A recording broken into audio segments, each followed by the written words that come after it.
Hello అండి, welcome to mister Vinnu YouTube channel. ఈరోజు మనం రాజమహేంద్రవరంలోని బాగా డెవలప్ చేసినటువంటి కంపల్సరీ పార్క్లో ఉన్నామండి. ఇది పిల్లలకి, పెద్దలకి, ఫ్యామిలీతో వచ్చిన వాళ్ళకి చాలా ఎంజాయ్ చేయడానికి, ఫొటోస్ తీసుకోవడానికి, అలాగే బోటింగు, అడ్వెంచరు, సైక్లింగు ఇవన్నీ కూడా చాలా బాగుంటుందండి టైం స్పెండ్ చేయడానికి. రాజమండ్రి వచ్చిన ప్రతి ఒక్కరూ ఈ ప్లేస్ని విజిట్ చేయండి, చాలా బాగుంటుంది. ఎంట్రీ టికెట్ పెద్దలకి 50, చిన్నోళ్ళకి 30, ఇంకా బోటింగ్కి 100, సైక్లింగ్ 100 ఇలాగ ప్రైసెస్ ఉంటాయండి. చాలా బాగుంటుంది. ఈ వీడియో తప్పకుండా స్కిప్ చేయకుండా మొత్తం చూడండి. ఫోటో స్పాట్స్ కానీ, అలాగే ప్రతిరోజు ఈవినింగ్ 7కి 9కి లేజర్ షో ఉంటుందండి, ఒక అరగంట. ఇంకా చాలా బాగుంటుంది. వాటర్ మీద లేజర్ షో చాలా బాగుంటుంది, అది మటుకు అస్సలు మిస్ కాకండి. ఇంకెందుకు వీడియో శుభ్రంగా చూసేయండి, అలాగే మా ఛానల్ని సబ్స్క్రైబ్ చేయండి. Thank you.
నేనెవరో మీరు ఇంకా గుర్తుపట్టలేదు కదూ.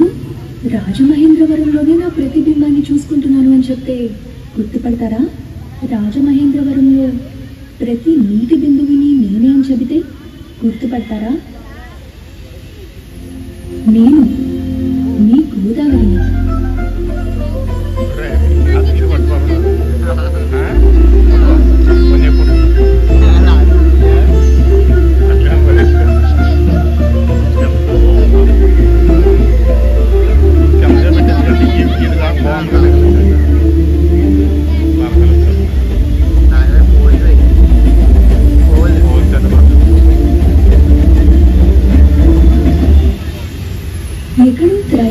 భువనేశ్వర్లో చిట్టి చిట్టి తప్పటడుగులు వేస్తూ మొదలయ్యే నా ప్రయాణం నాసిక్లో పరుగందుకొని నాందేడ్లో శ్రీ గురు గోవింద్ సింగ్ జీ ప్రార్థనలు విని బాసరలో సరస్వతి అమ్మవారి దగ్గర అక్షరాభ్యాసాలు వీక్షించి భద్రాచలంలో శ్రీ సీతారాముల వారి పాదాలు కడిగి పాపికొండల అందాలు ఆస్వాదిస్తూ ఇదిగో మన రాజమహేంద్రవరం జనాల మనసులోని లోతులు తెలుసుకొని కోనసీమ దాటి సాగర సంగమంతో ముగుస్తుంది. సరళంగా చెప్పాలంటే 3 రాష్ట్రాలు, సుమారు 1500 కిలోమీటర్ల ప్రయాణం, వేల సంవత్సరాల నుంచి నిరంతరంగా ప్రవహించాలని మహాశివుని వరం. పూర్వం బ్రహ్మగిరి పర్వతం పైన తపస్సు చేసుకుంటూ ఎన్నో పుణ్యకార్యాలు చేస్తున్న గౌతమ మహర్షి పైన ఇంద్రుడి మాయ వల్ల, ఇతర ఋషుల అపోహ వల్ల గోహత్య పాపం మోపబడింది. మహర్షుల సలహా ప్రకారం గౌతముడు మహాశివుని కోసం ఘోర తపస్సు చేశాడు. ఆయన తపస్సుతో ప్రసన్నుడైన మహాశివుడు వరము కోరుకోనగా గౌతముడు తనని గోహత్య పాపం నుంచి విముక్తి కలిగించమని వేడుకున్నాడు. శివుడు తన జటాజూటంలో ఉన్న గంగని దించి ఔదుంబర వృక్షం వేర్లలో విడవమని ఆజ్ఞాపించారు. దిగి వచ్చిన గంగా మహత్యంతో గౌతమ మహర్షి తన పాపాలన్నీ కడిగేసుకున్నాడు. గౌతముడికి వరంగా వచ్చాను కాబట్టి గౌతమి అని, దక్షిణంలో వెలిశాను కాబట్టి దక్షిణ గంగా అని, గోహత్య పాపం నుంచి విముక్తి కలిగించాను కాబట్టి గోదావరి అని నన్ను పిలుస్తూ ఉంటారు.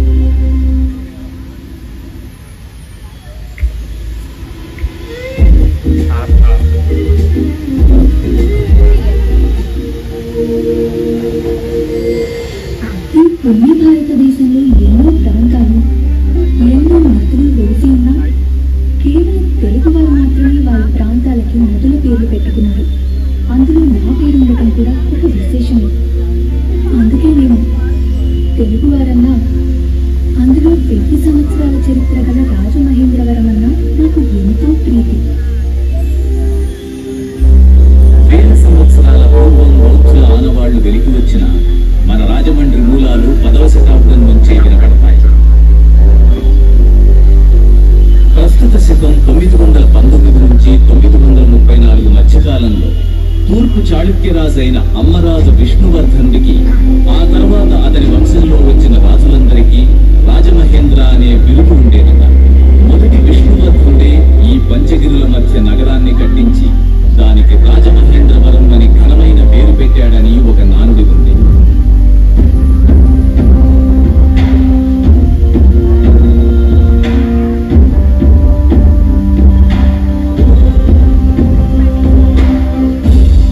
అదిగో వస్తున్నారు.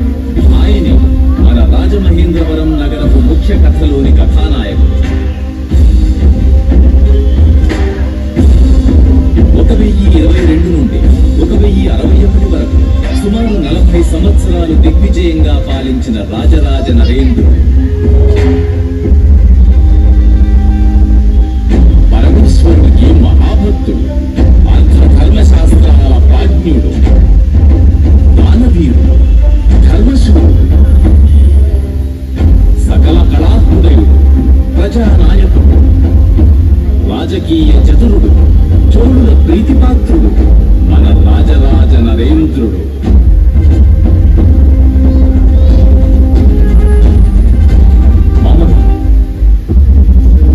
వెంగిరాజులు, చోళరాజులు ఐక్యంగా ఉంది. మన వెన్నంటే నిలిచిన తెలుగు ప్రజల క్షేమం కోసం నేను ఈ నగరాన్ని గోదావరి సమక్షంలో నిర్మించాను. దీనిని తమ గౌరవార్థం రాజమహేంద్రవరమని పిలవదలిచారు.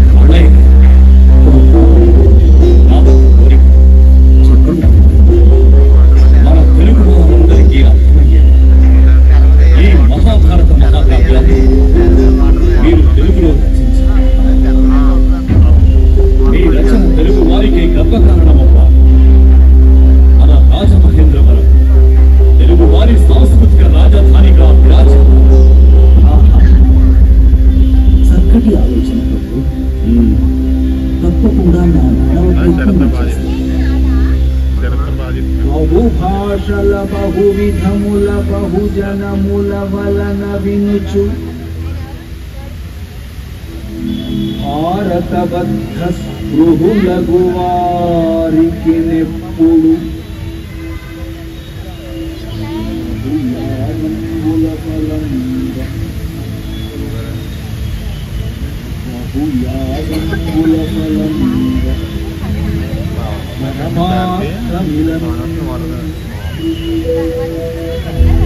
బహుభాషల బహువిధముల బహుజనముల వలన వినుచు భారతబద్ధ స్పృహులగు వారికి నెప్పుడు బహుయాగంబుల ఫలం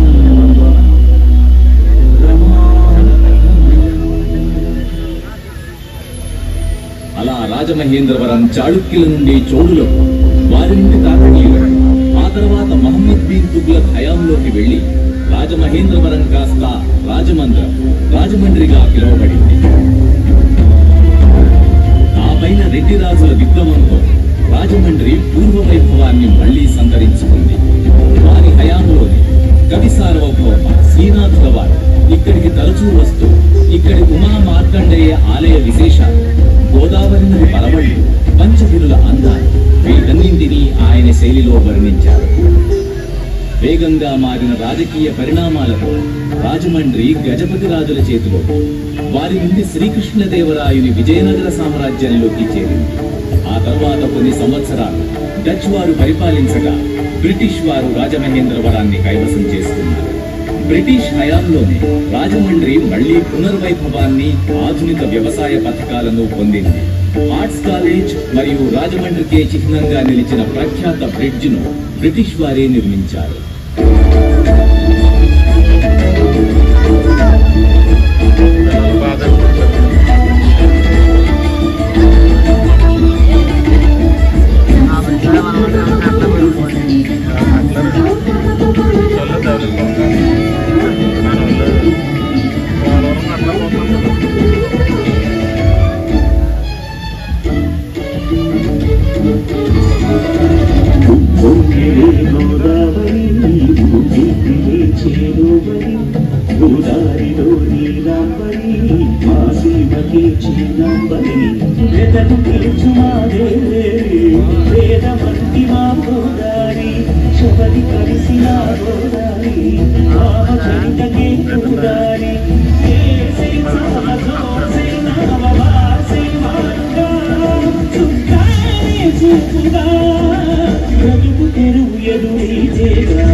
ఎక్కడో ఇంగ్లాండ్లో జన్మించి బ్రిటిష్ సామ్రాజ్యం సేవలో భారతదేశం వచ్చిన ఆర్థర్ కాటన్ మన రాజమండ్రి ఎంతో ఆకట్టుకుంది.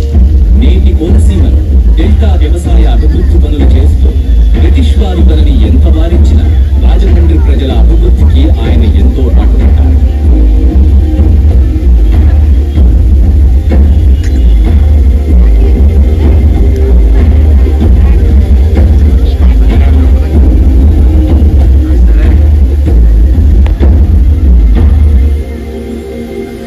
ఇంతటి పూర్వ చరిత్ర గల రాజమహేంద్రవరం సాంస్కృతిక విషయాలకే కాక మారుతున్న కాలానికి అనుగుణంగా తెలుగువారి అభివృద్ధికి, ఆధునీకరణకు పుట్టినలుగా మారింది. అందుకు సాక్ష్యం నేనే.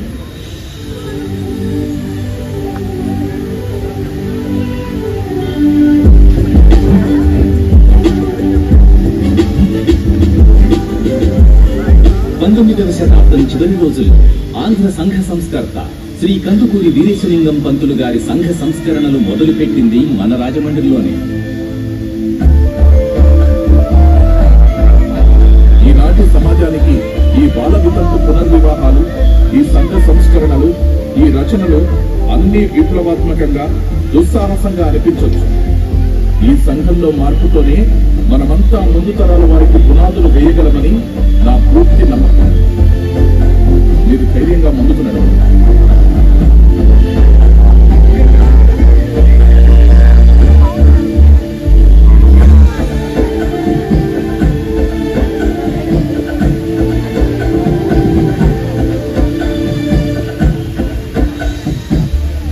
అందరూ సమాజం కోసం, సమాన హక్కుల కోసం సమిష్టిగా కృషి చేసి ఈ మూఢనమ్మకాలను, సామాజిక రుగ్మతలను సమూలంగా నిర్మూలించాలి. మహిళలు చైతన్యవంతులై మగవారితో సమానంగా గుర్తించబడాలి. అలా కొన్ని సంవత్సరాల్లో బ్రిటిష్ వారి పాలనలోంచి భారతదేశం మేల్కొంది. ఆ సమయంలో తెలుగు వారికి స్ఫూర్తినివ్వడానికి అని బెసెంట్, లాల్ బాల్ పాల్ త్రయంలో పేరు పొందిన బిపిన్ చంద్రపాల్ లాంటి వారు రాజమండ్రి ముఖ్య కేంద్రంగా పనిచేశారు. ఇక జాతిపిత మహాత్మా గాంధీ గారికి రాజమహేంద్రవరంతో ఉన్న అనుబంధం చెప్పలేనిది. స్వాతంత్ర సమరంలో ఆయన పలుమార్లు రాజమండ్రికి రావడం, ప్రసంగాలు చేయడం జరిగింది. ఆయన మాటలకు స్ఫూర్తి పొందిన ఎంతో మంది తెలుగువారు ధారాళంగా విరాళాలిచ్చి దేశ స్వాతంత్ర పోరాటంలో అండగా నిలిచారు.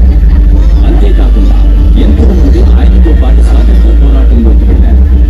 గాంధీ గారితో పాటు నెహ్రూ, సరోజినీ నాయుడు వంటి ప్రముఖ నాయకులు కూడా రాజమండ్రిలో ఉపన్యాసాలిచ్చారు. అలా భారతదేశ స్వాతంత్ర యుద్ధంలో రాజమండ్రి ఒక ముఖ్య కేంద్రంగా నిలిచింది. ప్రస్తుత కాలం రాజమండ్రి అటు చరిత్ర పట్ల ఆసక్తి గల వారికి, ఇటు గోదావరి కోనసీమ అందాలను చూడడానికి వచ్చే వారికి పర్యాటక కేంద్రంగా మారింది.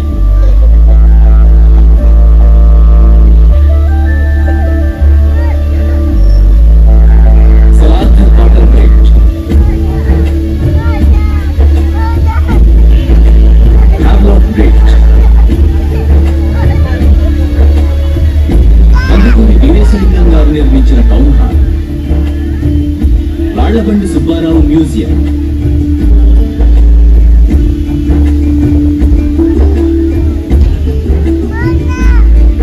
గౌతమి గ్రంథాలయం,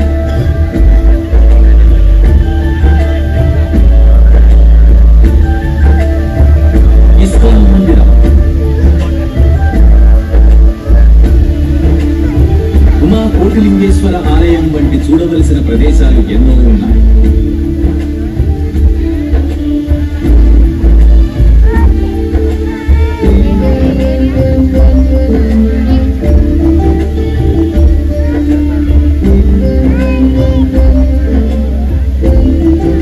పాపికొండలలో పడవ ప్రయాణాలు కూడా ముఖ్యంగా రాజమండ్రి నుంచే మొదలవుతాయి.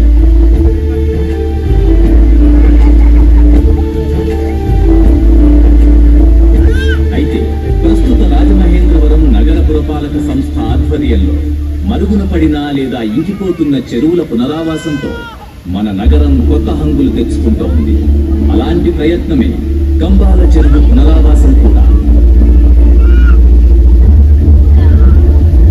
కంబాల చెరువును ప్రకాశం జిల్లా కంభం పట్టణానికి చెందిన శ్రీ కంభం నరసింహారావు గారు నిర్మించి గోదావరి నది ఒడ్డున కంభం వారి సత్రాన్ని నిర్మించారు.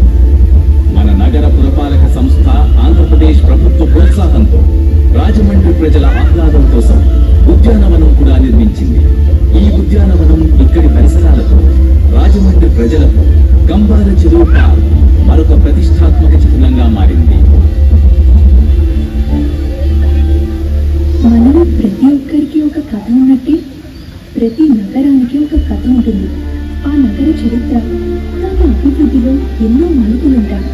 ఇలా ప్రతి నగరపు కథను తీర్చిదిద్దేది ఆ నగర నాయకులు మరియు ప్రజలు.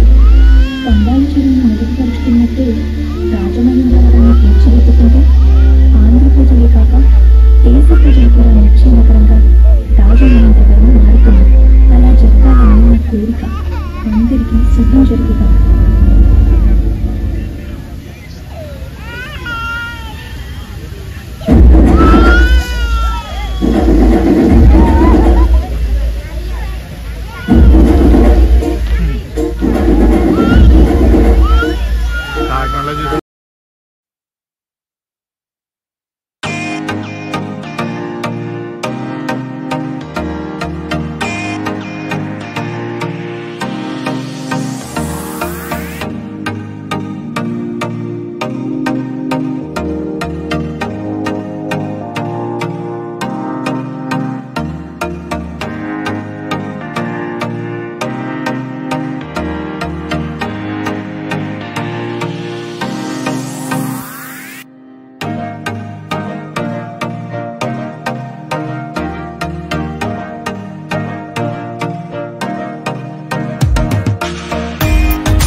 రాజమహేంద్రవరం నగరంలో కంబాల చెరువు పార్క్ దగ్గర మనం వస్తున్నాం. ఇక్కడ చాలా బాగా డెవలప్ చేశారు. అలాగే ఈ వెనకాల లేజర్ షో, అలాగే ఇంకా ఫోటో స్పాట్స్, ఇక్కడ గేమ్స్, ఫ్యామిలీకి చాలా బాగుంటుంది. ఈ 31st కి అలాగే పండగకి వచ్చిన వారు తప్పకుండా ఫ్యామిలీ దగ్గర విజిట్ చేసి ఎంజాయ్ చేస్తారని కోరుకుంటూ, కంబాల చెరువులో ఇంకా విశేషాలు ఏమున్నాయో, ఫోటో స్పాట్స్ ఏమున్నాయో, ఇంకా లేజర్స్ వివరాలు ఏంటో మొత్తం అన్నీ మనం ఈ వీడియోలో తెలుసుకుందాం. మన వీడియో చూస్తున్న వారు తప్పకుండా సబ్స్క్రైబ్ చేయండి. ఈ వీడియో మాత్రం చాలా బాగుంటుంది, స్కిప్ చేయకుండా చూడండి.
ఇవన్నీ కూడా స్టోరీ టెల్లింగ్ బొమ్మలండి పిల్లలకి. అక్కడ ఉన్న క్యూఆర్ కోడ్ని మీ ఫోన్లో స్కాన్ చేస్తే అక్కడ ఉన్న బొమ్మలకి సంబంధించి వీడియో మీకు ప్లే అవుతుంది. ఈజీగా పిల్లలకి అర్థం అవడానికి ఇలా చాలా బాగా ఏర్పాటు చేశారు.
ఈ వీడియో మీకు నచ్చినట్లయితే తప్పకుండా సబ్స్క్రైబ్ చేయండి.